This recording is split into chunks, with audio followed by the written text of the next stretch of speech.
وكفى وسلام على عباده الذين اصطفى أما بعد.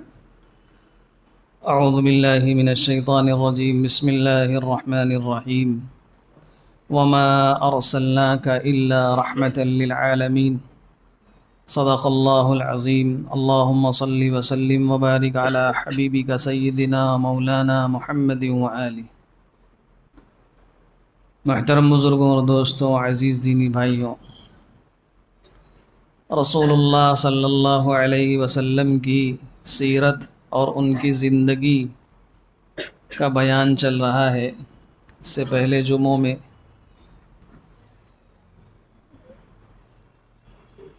پچھلے جمعہ میں ان کے پردادا حضرت ہاشم کے بارے میں کچھ باتیں عرض کی گئی تھیں۔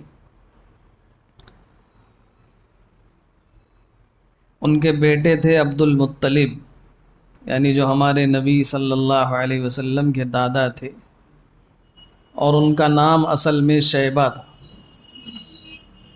چونکہ ہاشم کی شادی مدینہ منورہ میں ہوئی تھی اور جلدی ہی انتقال ہو گیا ان کا، تو عبد المطلب جن کا نام اصلاً میں شیبہ تھا، یہ مدینہ منورہ میں رہے 8 سال تقریباً، وہیں رہ کر پھر مکہ مکرمہ میں اپنے چچا کے ساتھ آئے۔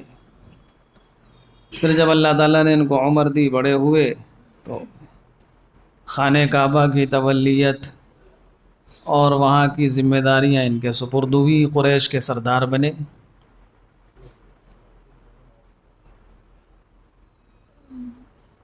جو زمزم کا کنواں تھا، اس سے پہلے بات عرض کی تھی کہ قبیلہ بنو جرہم جو سب سے پہلے آ کر مکہ مکرمہ میں آباد ہوا تھا، جب وہ وہاں سے جانے لگا تو اس نے اس کنویں کے نام و نشان کو مٹا دیا، بھر دیا، اوپر سے مٹی ڈال دی، برابر کر دیا۔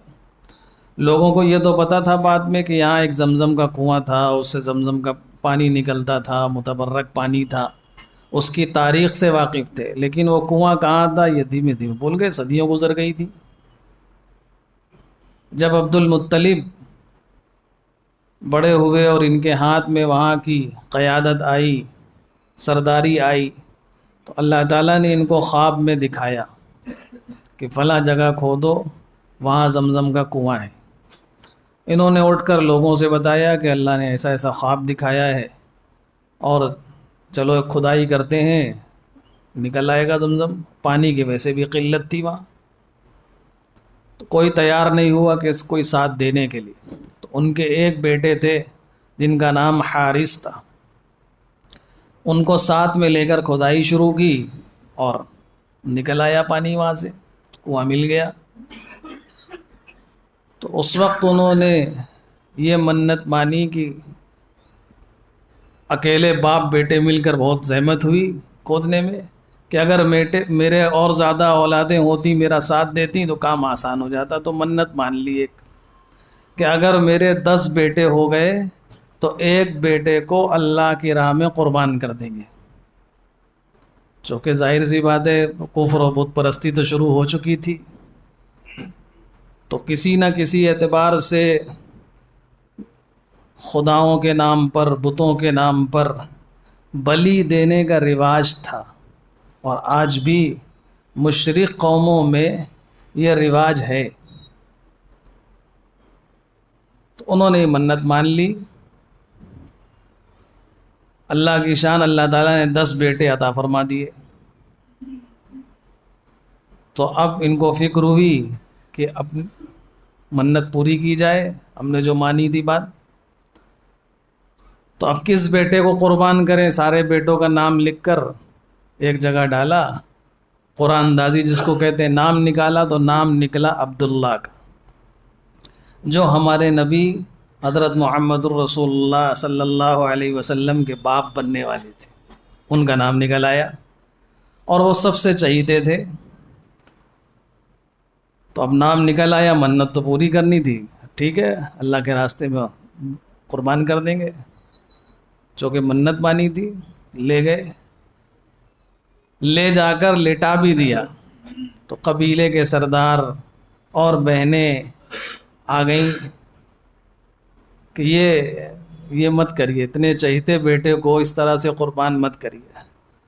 تو کہا پھر کیا کریں، ہم نے تو منت مانی تھی، پورا کرنا ہے۔ تو سرداروں نے یا وہاں کا جو بڑا پجاری تھا اس نے یہ رائے دی کہ ایسا کرو کہ اس زمانے میں کوئی اگر کسی کو قتل کر دیتا تھا تو 10 اونٹ فدیے کے طور پہ، دیت کے طور پہ دینا پڑتا تھا۔ تو کہا 10 اونٹ، اور عبداللہ اس میں قرآن اندازی کر لو، اور جب تک اونٹوں کا نام نہ نکلے اونٹ بڑھاتے رہنا۔ تو انہوں نے 10 اونٹ ایک پرچی میں لکھا اور ایک پرچی میں عبداللہ، پھر ڈالا، نکالا، پھر عبداللہ کا نام نکل آیا۔ تو 20 اونٹ لکھ کے ڈالا، پھر نکالا، پھر عبداللہ کا نام نکل آیا۔ اس طرح 10 اونٹ بڑھاتے رہے، جب 100 اونٹ ہو گئے تو اب پرچی ڈالی، نکالا تو 100 اونٹ کے نام کی پرچی نکل آئی۔ تو آپ نے پھر 100 اونٹ قربان کیے اور اس طرح سے ان کی جان بچ پائی۔ اسی لیے حضور پاک صلی اللہ علیہ وسلم کو ایک موقع پر ایک صاحب نے کہا یا ابن الذبیحتین، کہ اے 2 ذبح کیے جانے والوں کے بیٹے۔ تو صحابی تھے، انہوں نے پوچھا کہ یا رسول اللہ اس کا کیا مطلب ہے؟ کہا میں 2 ذبیحوں کا بیٹا ہوں۔ حضرت اسماعیل علیہ السلام، ان کو بھی ذبح کرنے کے لیے لایا تھا والد نے، اور میرے والد، تو ان کا ذبیحہ تو اللہ تعالیٰ نے ابراہیم علیہ السلام کا جنت سے بھیج دیا تھا، اس لیے کہ اللہ کا حکم تھا۔ انہوں نے منت مانی تھی تو 100 اونٹ۔ تو آج بھی عربوں میں جو دیت ہے، اور عربوں میں کیا اسلام کی جو دیت ہے وہ 100 اونٹ ہے۔ اگر کوئی کسی کو ناحق قتل کر دے تو اس کی دیت 100 اونٹ ہے، اس زمانے سے آج تک یہ چلی آ رہی۔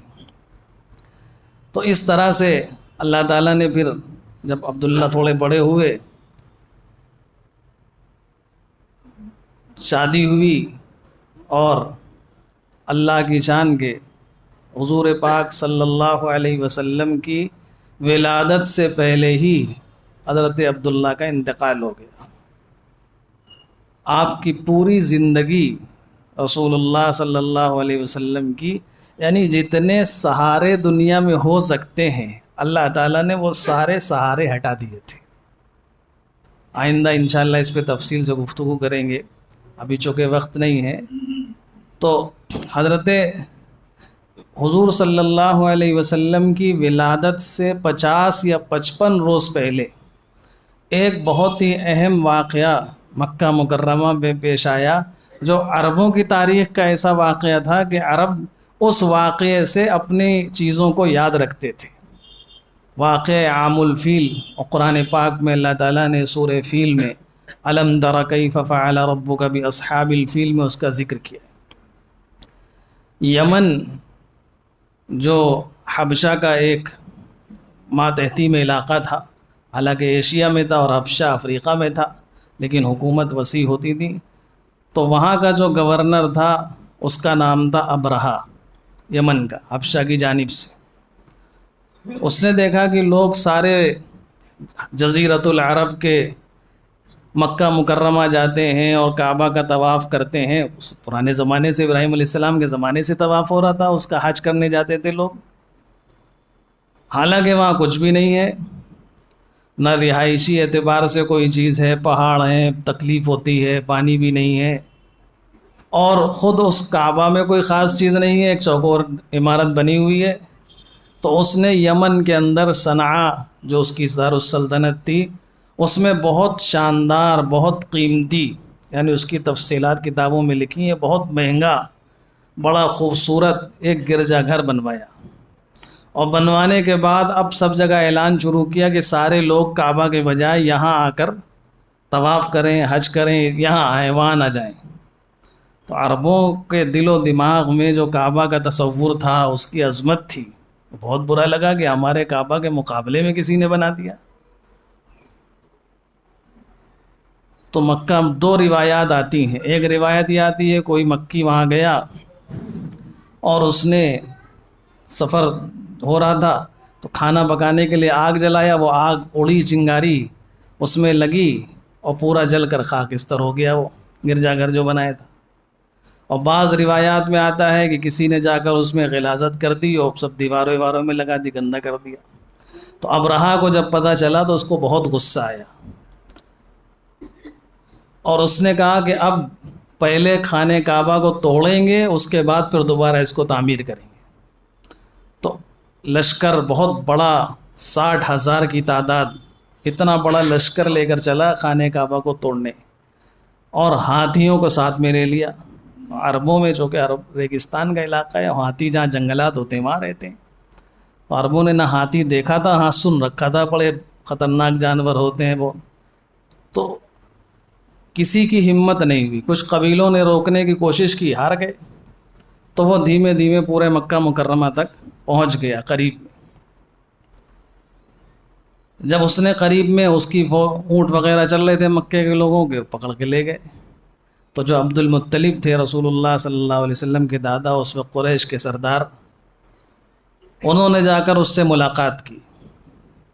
منی کے قریب ایک وادی معصر ہے، وہیں اس کا قیام تھا، وہاں جا کر ملاقات کی، اجازت دی، اس نے دے دی۔ تو ان کی وجاہت، ان کا چہرہ یہ دیکھ کر وہ تخت سے نیچے اتر آیا اور آ کر ان کے ساتھ بیٹھا، کہا بتائیے کیا کام ہے؟ تو عبد المطلب نے کہا کہ ہمارے اونٹ آپ کے فوجیوں نے پکڑ لیے ہیں، وہ ہم چھڑوانے کے لیے آئے ہیں۔ تو اس کو بڑی حیرت ہوئی کہ ہم آپ کے خانہ کعبہ کو گرانے آئے، آپ کی مقدس عمارت کو، جس سے آپ کا دین وابستہ ہے، اور آپ اس کی کوئی بات نہیں کر رہے، اپنے اونٹوں کی بات کر رہے ہیں۔ تو بڑا شاندار جواب دیا ابو عبد المطلب نے، کہا کہ انا رب الابل وللبیت رب، کہ میں اونٹوں کا مالک ہوں، اپنے اونٹ کی بات کر رہا ہوں، اس گھر کا بھی ایک مالک ہے، وہ اپنے گھر کی حفاظت کرے گا۔